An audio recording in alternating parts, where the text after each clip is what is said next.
क्या आपको इस बात का डर लग रहा है कि एआई आके आपकी नौकरी खा जाएगा? मेरी नौकरी तो खा ही सकता है।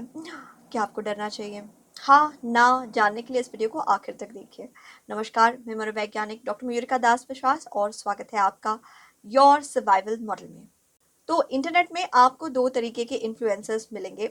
एक जो आपसे कह रहे हैं कि एआई से डरो, एआई से डरना ही चाहिए, और दूसरे आपसे कहेंगे कि आप एआई का इस्तेमाल नहीं कर रहे, क्या कर रहे हो? चलो मैं आपको एआई सिखा दूंगा कि किस तरीके से आप एआई का इस्तेमाल करके अपने काम को जल्दी कर सकते हैं, अपनी प्रोडक्टिविटी को बढ़ा सकते हैं, एक ज़्यादा वैल्यूबल एम्प्लॉय बन सकते हैं। और इसके बीच में बहुत सारे लोग कंफ्यूज हो रहे हैं कि क्या मुझे एआई से डरना चाहिए, क्या ये मेरी नौकरी खाने वाला है, मेरा क्या होगा, मुझे क्या सीखना चाहिए, मुझे क्या नहीं सीखना चाहिए। देखिए, बहुत सारे लोगों का जो रिस्पॉन्स है कि कुछ लोग कह रहे हैं कि एआई वीआई फालतू है, एआई वो काम कर ही नहीं सकता जो इंसान कर सकते हैं। फाइनली एआई को बनाया तो इंसान ने ही है ना, इंसान से ज़्यादा स्ट्रांग तो वो है नहीं। तो जवाब ये है कि आज नहीं तो कल एआई एवरेज लोगों से ज़्यादा बेहतर काम करने लगेगा। ये सच है। बस कुछ ही चुनिंदा लोग होंगे जिनकी स्किल्स बहुत शार्प है किसी एरिया में, और उस एरिया में बहुत शार्प स्किल्स होने की वजह से उनके काम को तवज्जो मिलेगा, अहमियत मिलेगी। जिस तरीके से हम इसको इस तरीके से देख सकते हैं कि ऑलरेडी आर्टिफिशियल इंटेलिजेंस गाने गा रहा है। जापान में आर्टिफिशियल इंटेलिजेंस से बने हुए ये सॉफ्टवेयर है जो गाने गाते हैं, डांस करते हैं। लेकिन अगर कोई ऐसा सिंगर है जो सच में बहुत यूनिक गाना गा रहा है, बहुत ही उम्दा लेवल पे उसके गाने के स्किल्स हैं जिन्हें अभी तक सॉफ्टवेयर कॉपी नहीं कर पा रहा है, तो उस सिंगर के गाने की बहुत अहमियत है। तो अगर आप किसी काम में बेस्ट है, बहुत अच्छे हैं, तो आपके लिए ये अच्छी बात है। मुझे लगता है बहुत सारे लोग डिनायल में हैं कि एआई इंसान का काम नहीं कर पाएगा। मैं जानती हूँ कि हर फील्ड में अत्यधिक लोग एवरेज परफॉर्मर्स होते हैं, और हम जिस दुनिया में रहते हैं वो बहुत ज़्यादा कैपिटलिस्ट दुनिया है। यहाँ पे पैसा बोलता है, और पैसे को ज़्यादा से ज़्यादा प्रोडक्टिविटी चाहिए कम से कम समय में। तो इसलिए बस गिनती के दिन है, क्योंकि पैसा बोलता है, इसलिए बहुत ही जल्दी investors, company owners, founders, leaders AI का इस्तेमाल ज़्यादा करेंगे, इंसानों का इस्तेमाल कम करेंगे, लेआउट्स होने लगेंगे।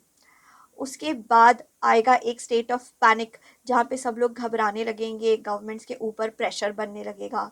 जब गवर्नमेंट्स के ऊपर प्रेशर बनेगी, क्योंकि सिस्टम को भी तो हम ही बना रहे हैं, गवर्नमेंट्स को हम चुन रहे हैं डेमोक्रेसी में, तो जब हम गवर्नमेंट से प्रेशर बनाएंगे तब गवर्नमेंट एआई के ऊपर एक कंट्रोल बिठाने की कोशिश करेगा कि एआई एक लेवल तक काम कर सकता है, उसके बाद चाहे एआई काम कर सके इंसान से बेहतर, लेकिन हमें एआई को इंसान से आगे नहीं बढ़ने देना है।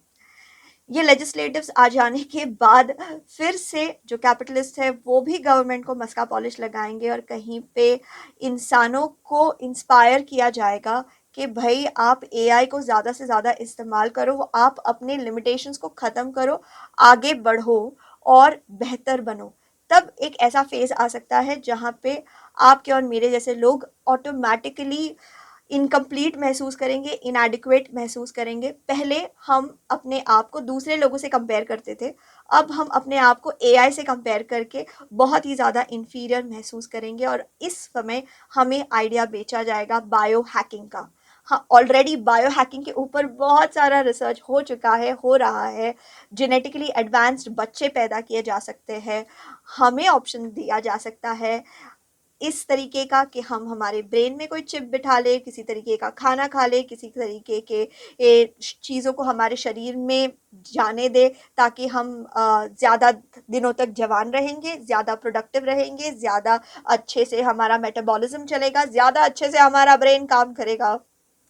तो बायो हैकिंग के इस्तेमाल से हमें बेहतर ह्यूमंस बनने के लिए इंस्पायर किया जाएगा। क्या बायो हैकिंग एक बहुत ही अमेजिंग चीज़ है और इसमें सब अच्छा ही अच्छा है?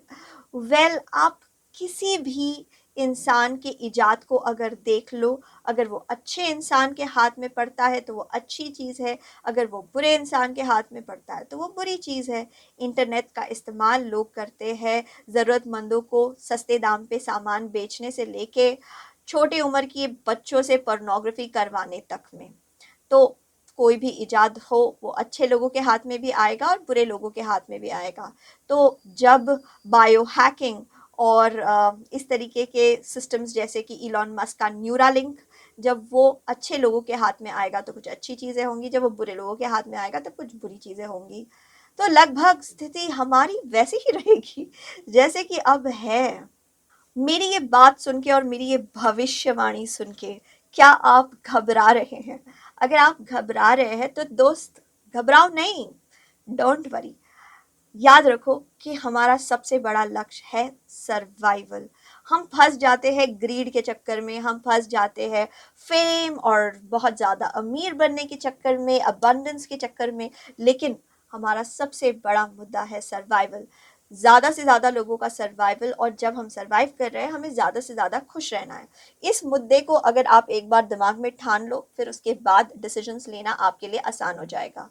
एआई से अगर लड़ना है तो पहले इन चीज़ों का ध्यान रखो। मैटर को कैटास्ट्रोफाइज मत करो, इस तरीके से मत देखो कि अगले 5 साल में टर्मिनेटर जैसी सिचुएशन हो जाएगी और सारे रोबोट्स रास्ते पे आ जाएंगे और इंसानों को ढाई ढाई ढाई ढाई करके मारने लगेंगे। इस तरीके से कैटास्ट्रोफाइज करने का मतलब नहीं बनता है। चीज़ें को बुरे से बुरा मत बनाओ, इसमें से बहुत सारी अच्छी कुछ चीज़ें निकलेंगी और कुछ बुरी चीज़ें तो होंगी ही, जैसे हमेशा होती हैं। सो इसलिए एक ऑब्जर्वर बनो, ध्यान से देखो, सुनो क्या हो रहा है, अलग अलग लोगों के ओपिनियंस को सुनो। कोई भी पक्ष अभी के लिए मत लो। ये पक्ष मत लो एआई अच्छा है, ये पक्ष मत लो एआई बुरा है, बायो हैकिंग अच्छी चीज़ है, बायो हैकिंग बुरी चीज़ है, पक्ष ना लो। सिर्फ सुनो, समझो, उसके ऊपर मंथन करो। बहुत सारे लोग ये गलती करेंगे कि वो ओवर जनरलाइज कर देंगे। एक आध जगह जहाँ पे एआई फेल हो गया है, जैसे एआई यूपीएससी के एग्जाम नहीं क्लियर कर सका, और फिर हंसने लगेंगे, हा हा हा, एआई तो कुछ नहीं कर सकता। और बहुत सारे लोग ये देखेंगे कि अरे एआई ने तो अच्छा आर्टिकल लिखा है, एआई ने तो अच्छी इमेज बनाई है, तो फिर एआई सब कुछ कर लेगा। तो ओवर जनरलाइजेशन के ऊपर मत जाइए, केस टू केस सिचुएशन को स्टडी करने की कोशिश कीजिए। जैसे टाइपराइटर और कैलकुलेटर का अपग्रेडेड वर्जन कंप्यूटर्स थे, कंप्यूटर्स के अपग्रेडेड वर्जन इंटरनेट और क्लाउड बेस्ड सॉफ्टवेयर्स थे, उसी तरीके से अब हमें एक नया अपग्रेडेड वर्जन मिल रहा है एआई। ध्यान से देखो, समझो, इस्तेमाल करो। इंसान का बड़ा दुश्मन मशीन नहीं, इंसान ही है। आपको ये भी बताया जा सकता है कि न्यूरालिंक से और इसी तरीके की बायो हैकिंग से धीरे धीरे आपके ऊपर सरकारें कंट्रोल करने लगेंगी और कैपिटलिस्ट आपको कंट्रोल करने लगेंगे। वेल, इससे ज़्यादा बड़ा खतरा ऑलरेडी हमारे साथ है, जिसके साथ हम जी रहे हैं। वो है हमें लालची बनाए रखना, हमें लालच में फंसाए रखना। सो अगर आप माइंड कंट्रोल से बचना चाहते हैं तो आपको मेडिटेशन का ध्यान साथ लेना चाहिए, ज़्यादा से ज़्यादा ध्यान करना चाहिए, अपने आप को सवाल करना चाहिए कि मैं जिस चीज़ के लिए भाग रहा हूँ, क्या वो सच में वर्थ इट है? क्या वो सच में मुझे जीने में मदद करने वाली है? क्या वो सच में मुझे खुशहाली देगी, मेरे परिवार को और मेरे समाज को खुशहाली देगी? एक और डाउट जो बहुत सारे लोगों के मन में है वो है कि एआई एक समय पर इंसान के कंट्रोल के बाहर चला जाएगा और फिर उसके बाद स्थिति बहुत ज़्यादा बिगड़ जाएगी। इंसान फिर आर्टिफिशियल इंटेलिजेंस को कंट्रोल कर ही नहीं पाएगा। वेल, ये अ, ऐसी बात है कि इंसान सोच रहा है कि इस वक्त की जो दुनिया है वो इंसान के कंट्रोल में है। सच बात यह है कि इंसान हमेशा अपने आसपास के वातावरण के ऊपर कंट्रोल बनाए रखना चाहता है, लेकिन असल में उसके वातावरण पे उसका उतना कंट्रोल नहीं होता जितना कि वो चाहता है। भले इंसान जंगलों में रहे, जब वो जंगल में रहता था, पेड़ों पे रहता था, या फिर जब इंसान केव्स में रहते थे, तब भी वो चाहते थे उनके एनवायरनमेंट के ऊपर अच्छी उनकी पकड़ हो, एनवायरनमेंट उनके कंट्रोल में हो। लेकिन जानवर होते थे, जंगली जानवरों की वजह से एनवायरनमेंट में कंट्रोल नहीं था। फिर इंसान गांव में रहने लगे और तब उन्हें लगता था कि उनके एनवायरनमेंट पे उनका कंट्रोल होना चाहिए। लेकिन फार्मिंग के वजह से कब खेती अच्छी होगी, नहीं होगी, फसल खराब हो जाएगी, महामारी हो सकती है, बीमारी हो सकती है, इन सारी चीज़ों के ऊपर इंसान का कंट्रोल नहीं था। ओके, इस तरीके से अलग अलग समय पे इंसान को हमेशा लगता है कि मेरे आसपास की दुनिया के ऊपर मेरा नियंत्रण होना चाहिए, मनुष्य का नियंत्रण होना चाहिए। लेकिन सच्चाई यही है मेरे दोस्त कि नेचर के ऊपर इंसान का कोई नियंत्रण नहीं होता। जब एक चीज़ बन जाती है तो धीरे धीरे वो इंसान के नियंत्रण से बाहर चली जाती है। हमें कौन सी चीज़ बचाएगी? कॉन्शियसनेस। हम किस पे नियंत्रण कर सकते हैं? अपने ही मन के ऊपर, अपने ग्रीड के ऊपर, अपने इच्छाओं के ऊपर। तो उस पे फोकस करो ना, जिसके ऊपर आपका नियंत्रण हो सकता है।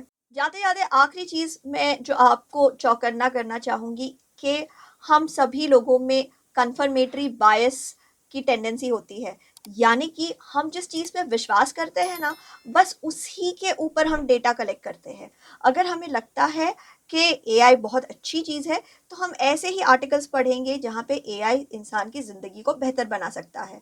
और अगर हमें लगता है एआई खतरनाक है, तो हम बस इसी पे फोकस करेंगे कि किस तरीके से एआई सबकी नौकरी खा गया, एआई आने वाले समय में बहुत बुरा करने वाला है, कैसे किसी बहुत बड़े साइंटिस्ट ने जो एआई पे पहले काम करता था, उसने अभी अभी अपनी नौकरी छोड़ दी क्योंकि एआई भयंकर हो सकता है।